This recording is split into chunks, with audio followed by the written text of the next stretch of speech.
जर तुम्ही सोसायटीचे सेक्रेटरी, ट्रेझरर किंवा मॅनेजिंग कमिटी मेंबर असाल, तरी हा व्हिडिओ शेवटपर्यंत नक्की बघा. तुमच्या सोसायटीमध्ये audit, AGBM, annual returns, income tax return वेळेत पूर्ण होतात का? कारण या मधील एका छोट्याशा चुकीमुळे नोटीस, पेनल्टी आणि अनेक प्रशासकीय अडचणी निर्माण होऊ शकतात. नमस्कार, कसे आहात? आज आपण हाऊसिंग सोसायटीसाठी 2026 मधील सर्व महत्त्वाच्या कंप्लायन्स डेडलाईन बद्दल जाणून घेणार आहोत. त्यामुळे हा व्हिडिओ शेवटपर्यंत नक्की बघा. चला सुरुवात करूया. एक अकाउंट फायनलायझेशन. प्रत्येक कोऑपरेटिव्ह हाऊसिंग सोसायटीने आर्थिक वर्ष संपल्यानंतर अकाउंट फायनलाइज करणे आवश्यक असते. मुदत आहे कोऑपरेटिव्ह इयर समाप्त झाल्यानंतर 45 दिवसाच्या आत आणि अंतिम तारीख आहे 15 मे 2026. वेळेमध्ये अकाउंट फायनलाइज झाले तर ऑडिट प्रक्रिया सुद्धा सुरळीत होते. 2 आहे स्टॅट्युटरी ऑडिट कंप्लायन्स. सोसायटीचे स्टॅट्युटरी ऑडिट मंजूर हे ऑडिटर मार्फत करून घेणे बंधनकारक आहे. मुदत आहे आर्थिक वर्ष संपल्यानंतर 4 महिन्याच्या आत, म्हणजेच अंतिम तारीख आहे 31 जुलै 2026.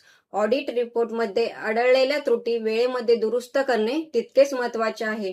3 आहे अॅन्युअल जनरल बॉडी मीटिंग म्हणजेच एजीबीएम. एजीबीएम ही सोसायटीच्या व्यवस्थापनातील सर्वात महत्वाची बैठक असते. या बैठकीमध्ये ऑडिट रिपोर्ट, बजेट, अकाउंट्स आणि इतर महत्वाचे विषय सभासदांसमोर मांडले जातात. याची अंतिम तारीख आहे 30 सप्टेंबर 2026. एजीबीएम वेळेत घेणे ही मॅनेजिंग कमिटीची कायदेशीर जबाबदारी आहे. 4, ऑडिटर रिपोर्ट आणि ऑडिट रेक्टिफिकेशन रिपोर्ट. ऑडिट पूर्ण झाल्यानंतर ऑडिट रिपोर्ट आणि ऑडिट रेक्टिफिकेशन रिपोर्ट संबंधित कार्यालयामध्ये सादर करणे आवश्यक असते. हा शक्यतो 30 सप्टेंबर 2026 पूर्वी सादर करावा. ऑडिटमध्ये आलेल्या निरीक्षणाची पूर्तता केल्याशिवाय कंप्लायन्स पूर्ण मानली जात नाही. 5 आहे अॅन्युअल रिटर्न फायलिंग.